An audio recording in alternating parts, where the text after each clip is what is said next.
Na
inicijativu pape Pija V.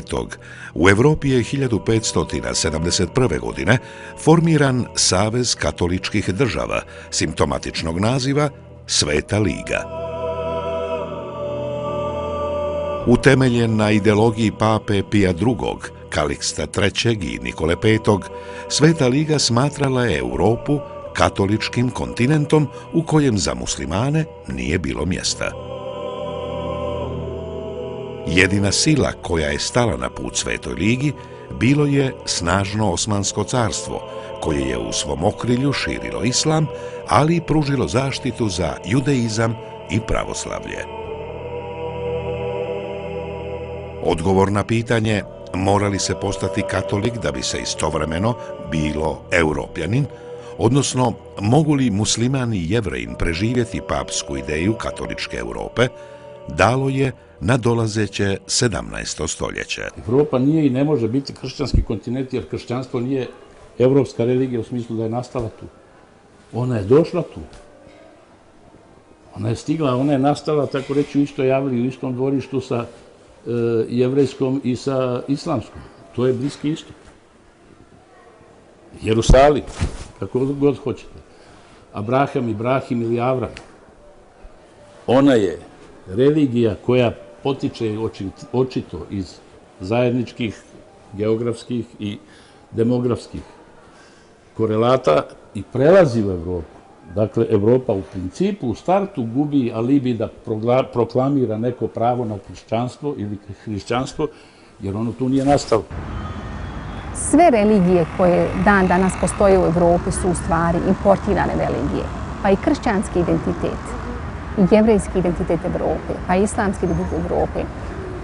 To je nešto što nije što je urođeno, nego nešto što je unešeno. I kršćanstvo, i judaizam, i islam su uvezene religije u Evropi.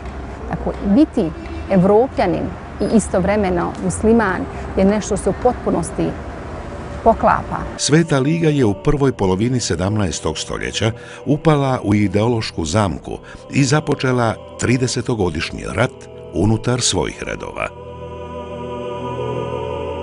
Dok je katolička crkva vodila bratoubilački rat, Osmansko carstvo i Mletačka republika otpočeli su dugotrajni Kandijski rat, zbog kojeg će Ejalet Bosna pretrpjeti velika stradanja. Bošnjačko stanovništvo Boke, Herceg Novog, Kotora, Risna i Dalmacije stradalo je u tuđem ratu, preživljavajući masovne progone od strane Mletačke vojske. U Dubrovačkom arhivu imate jednu zbirku koja se zove Acta Turcarum, to je korespondencija između dubrovačkih vijeća, kneza i tako dalje, sa susjednim vladarima u otomanskom posjedu. I jedan od ljudi s kojima su Dubrovčani redovito korespondirali bio je Novski kadija, jer je u Herceg Novom postojao nasljedni kadiluk. I sad, ta korespondencija nije toliko bitna za ovu priču, ali čitava stvar se prekida u 17. stoljeću za vrijeme ratova 17. stoljeća, kada su Mlečani uspjeli poturiti cijelu tu muslimansku populaciju, istjerati je prema sjeveru i vi jednostavno imate širenje mletačkog teritorija do dubrovačkih granica. Odpočinjanje Kandijskog rata prekinulo je period od 100 godina graditeljskog i demografskog razvoja Bosne i označilo ulazak ove države u niz ratova naredna 3 stoljeća. Iako su 1669. godine na uštrb njima pokorenih država Osmansko carstvo i Mletačka republika potpisale mir, bilo je jasno da ovim sporazumom Europa dobija kratkotrajni predah pred, pokazat će se, krvavo 17. stoljeće. 17. stoljeće donijelo je prekid započetih razvojnih procesa. To je bila posljedica prije svega dugih ratova koje je Osmanska carevina vodila protiv svojih europskih protivnika. Prije svega mislim na Habsbursku monarhiju i Mletačku republiku. Ovdje ukazujem i naglašavam uzrok, odnosno posljedice dugog Kandijskog rata, kao prvo, Mletačko-Osmanskog Kandijskog rata koji je vođen od 1645. do 1669. godine, a onda nakon toga i Velikoga Bečkog rata koji je, kao što je poznato, vođen od 1683. do 1699. godine. Nakon dugotrajnih ratova koje su međusobno vodili Osmanlije i Habsburzi, zidine Beča i ljepote Istanbula ostali su izvan domašaja suprotstavljenih imperija. Kako je Europa postala pretjesna za 2 velika carstva, postalo je jasno da će Osmanska i Habsburška imperija uskoro imati svoj konačni obračun. U proljeće i ljeto 1683. godine zapadnu Europu preplavila je dotada neviđena ogromna osmanska vojska od 250.000 vojnika koji su se kretali ka Beču, sjedištu Habsburga. Tako je otpočeo 16-godišnji Veliki Bečki rat, sukob džinovskih razmjera koje jedno od suprotstavljenih carstava neće preživjeti.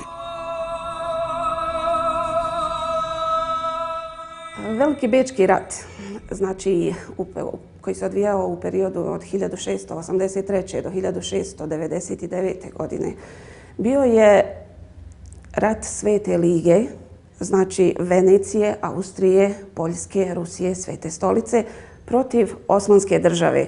I to na velikom prostoru između Beča i Peloponeza i Crnomorskog zaleđa i Jadrana.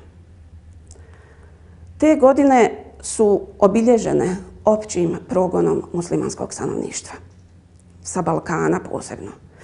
Nažalost, neka od glavnih obilježja i dotadašnje historije muslimana bili su egzodusi, masovna pokrštavanja, pokolji, a što je najgore, jedno od glavnih obilježja balkanske historiografija jeste što se o tim temama najmanje pisalo, najmanje su obrađivane. Kao najisturenija osmanska provincija u Europi, bosanski je Jalec nosio je najveći teret osmanskih pobjeda i poraza na europskom kontinentu. Bilo da se Osmansko carstvo uspinjalo ka vrhu ili istropoštavalo ka dnu, Bosna i bošnjačko stanovništvo preživljavali su demografske gubitke i sistematska raseljavanja. Nakon što je za Veliki Bečki rat osmanski veliki vezir uzeo sve zdrave snage i resurse iz Bosne, ova zemlja postala je idealan plijen bilo kojeg osvajača.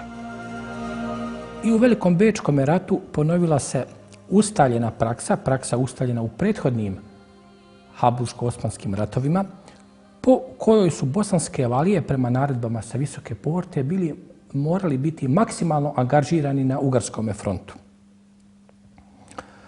Takva ratna koncepcija, pogotovo u prvoj fazi rata za Bosnu, je bila više nego pogubna. Svako odsustvo bosanskog valije i njegovih elitnih jedinica iz Bosne, hrvatski ban, karlovački general, mletački providur i razne hajdučke i uskočke skupine vješto su koristili kao dobru priliku da prodru u Bosnu, opsjednu osmanske pogranične tvrđave i poharaju njihova podgrađa i varoši. Ključna bitka Velikog Bečkog rata odigrala se na njegovom početku, kada je ogromna osmanska vojska predvođena vezirom Kara Mustafa Pašom stigla na kapije Beča.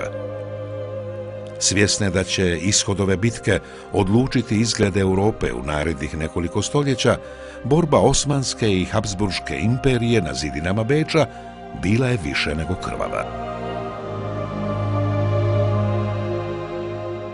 Nakon što potuku Habsburšku vojsku, Osmanlije su otpočele pripreme za ulazak u Beč, kada im je, na vratima historije, pobjedu ukrao poljski kralj Jan Sobieski.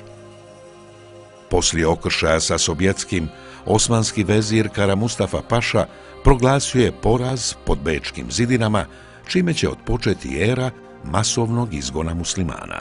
Od 12. jula 1683. godine, kada su Osmanlije službeno poraženi, pa negdje do oko 1687. godine Ugarska je Austrijanci su praktično očistili Ugarsku od muslimana. Prvi talas muhadžira je već od novembra iste godine, 1683. krenuo iz pravca sjeverne Dalmacije.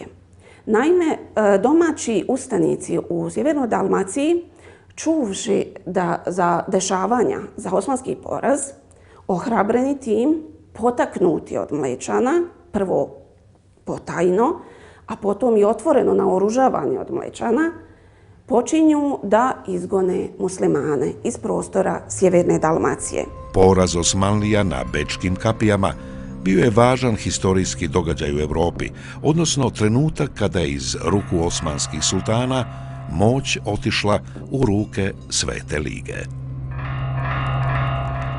Ohrabreni ovim događajem, katolički vladari pokrenuli su snažan proces deislamizacije Slavonije, Like i Dalmacije, odakle će prognati desetine hiljada Bošnjaka. Nakon što 1686. godine Sveta liga osvoji grad Budim, kolone bošnjačkih i jevrejskih prognanika uputit će se ka jedinom europskom utočištu, Bosanskom ejaletu.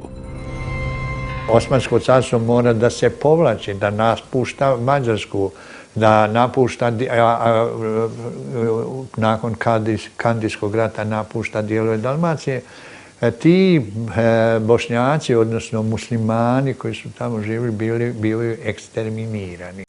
Masu ljudi je pobijeno zbog toga. I to se odnosi i tako da mi u Bosni smo znali tačno koji su naši ljudi se vratili iz Unđurovine. Muslimanske porodice pak koje ostaju po Ugarskoj, Slavoniji, Lici, Krbavi, bivaju pokrštavane. Oni koji odbijaju da budu pokršteni, ubijani su. A što se tiče samog procesa pokrštavanja, ostalo je jako puno svjedočenja. U tom prvom periodu najčešće se spominju bilješke Mesića, negdje Marka, negdje Karla, tako navode negdje, i njegovih pristalica. Muslimani, dakle, koji nisu htjeli, oni su bili ubijani. Iz Like i Korduna muslimani se naseljavaju po Bosanskoj krajini, oko Cazina, Bihaća, Bosanske Krupe, Kulen Vakufa i po okolnim selima. Mora se izdvojiti godina 1687. jer će je obilježiti migracijski talasi iz dalmatinskih gradova koje su zauzeli Mleci. Muslimani se naseljavaju opet u najbliži hercegovački Sandžak, uglavnom dolaze u Nikšić, jedni odlaze u Bar. Iz Herceg Novog, koji je u to doba imao 45 džamija i preko 40 mezđida, otišlo je 2200 porodica. U bilješkama Fra Donata Jelića i makarskog biskupa Nikole Bjankovića zapisana su njihova svjedočenja o pokrštavanju, kako su zapisali, velikog broja Turaka, zapravo Bošnjaka Slavonije i Dalmacije. Paralelno sa progonom i pokoštavanjem Bošnjaka na prostorima Ugarske, Dalmacije i Slavonije, tekao je i proces rušenja džamija ili njihovog pretvaranja u crkve. Više od 500 bošnjačkih džamija u Budimu, Pečuju, Slavoniji i Dalmaciji nestale su sa lica zemlje tokom procesa brisanja takozvanih turskih tragova na ovim prostorima. Sličnih primjera imate u Budimpešti, da sada ne dužim, gdje isto tako za godinu dana preko 212 džamija, kao što navodi jedan češki hroničar, srušeno za godinu dana 1687. godinu dana nakon povlačenja Turaka iz Budimpešte 1886. godinu dana kasnije on posjećuje, kaže, ni jedne džamije više nema. Usput, u tolerantnoj Evropskoj uniji, kao što je ova naša, Mađarska je članica, mađarski ustav predviđa zabranu podizanja bilo kakvih vjerskih objekata za muslimane. To je oficijalna odredba u zakonu Mađarske. Prema podacima iz izvora povijesti znamo da je na području današnje Republike Hrvatske bilo izgrađeno 193 džamije. Nažalost, danas svjedočimo jednom suludom vremenu kada je izbrisano i jednostavno nestao trag bilo kakvog boravka islama ovdje koji je trajao najmanje 150 godina. Od 193 džamije danas na području Republike Hrvatske nije sačuvana ni jedna džamija iz perioda osmanlijske vladavine. Tek u nekim mjestima možemo naći temelje ili ostatke druge vrste koje svjedoče o postojanju džamija. Imamo također primjere kada su džamije pretvarane u crkve, tako imamo primjer u Osijeku gdje je džamija pretvorena u crkvu, zatim u Đakovu također džamija je pretvorena u crkvu i u gradu Požegi. Osmanski poraz na bečkim kapijama najviše su platili Bosna i Bošnjaci, koji su kroz nekoliko osvetničkih godina sistematski prognani iz 100.000 domova u Europi.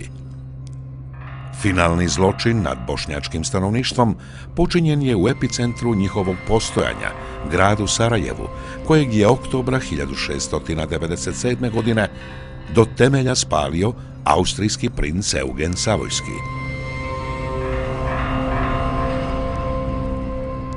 Zapalivši 120 sarajevskih džamija, gotovo sve historijske spomenike i staru pravoslavnu crkvu, Savojski je, sveteći se Osmanlijama, ubijao nedužne stanovnike Sarajeva.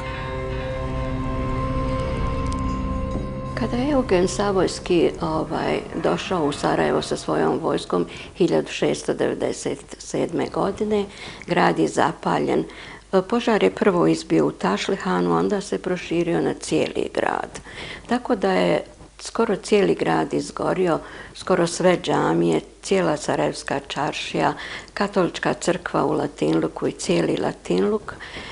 Postoji u Gazi Husrev-Bogovoj biblioteci jedan dokument gdje se nalazi popis objekata koji su tada stradali. Iz toga se zaista vidi da je gotovo cijeli grad uništen. Nakon toga i stanovništvo Sarajeva se je dosta iselilo, tako da je to bila jedna od najvećih nesreća u historiji Sarajeva. Iz spaljenog Sarajeva Savojski će odvesti nekoliko stotina katoličkih porodica koje će priključiti brojci od 70.000 bosanskih katolika namijenjenih za naseljavanje Slavonije. Premješteno katoličko stanovništvo došlo je u doskorašnja bošnjačka naselja u kojima su bili izbrisani tragovi njihovog života, pa je na zgarištu jednih historija drugih mogla otpočeti.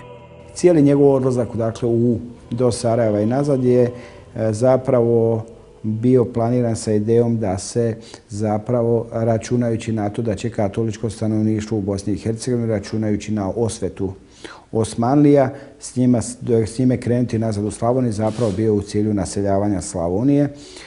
Ono što je jako važno, tadašnje Sarajevo ima oko 1000 katoličkih obitelji. Od tih 1000 katoličkih obitelji, 100-tinjak katolika, dakle sarajevskih, dolazi sa Eugena Savojskim u Brod. Dakle, Slavonski Brod je iz jedne već drugačije kulturno, ali urbane definitivno sredine, dobio svoje jedno prvo organiziranu imigraciju toga urbanog sarajevskog stanovništva i zapravo mogu reći da su jedni od prvih ovoga post-osmanlijskih stanovnika Broda zapravo katolički dio sarajevske populacije grada Sarajeva. Ali Sarajevo nije bio jedini grad koji je nastradao u krvavom pohodu austrijskog princa. Nakon sjedišta bosanskog ejaleta, Savojski je zapalio i Novi Pazar, u kojem će uništiti sve džamije. Spašavajući živote, bošnjačko stanovništvo Novog Pazara pobjeglo je ka Bugarskoj i turskom Edirneu, gdje su formirali naselja zvana Pazarić i Jeni Pazar. Prvo iseljavanje je negdje nakon Bečkog rata i nakon gubitka turske vojske u toj bitci za Beč. Nakon povlačenja poznato je da je Austrija organizirala jedan stravičan kontraudar gdje je vojska austrijska predvođena princom Savojskim popalila sve pred sobom skoro do Skoplja. Tada je zapaljeno Sarajevo, zapaljen Novi Pazar, zapaljeno Skoplje i tako dalje. Neki to smatraju jednim od prvih genocida nad Bošnjacima ili prvih talasa genocidnog pohoda. I tada se desilo ogromno pomjeranje, iseljavanje naroda, uključujući i prostor Sandžaka. Vijest o spaljivanju njihove zemlje i progonu Bošnjaka bosanska vojska primila je na ratištima u Perziji i Siriji, tek nekoliko godina nakon što su se dogodila. Iako je redovno primala pozive u pomoć, Visoka porta u Istanbulu nije odgovarala na vapaje za spas Bosne i Bošnjaka.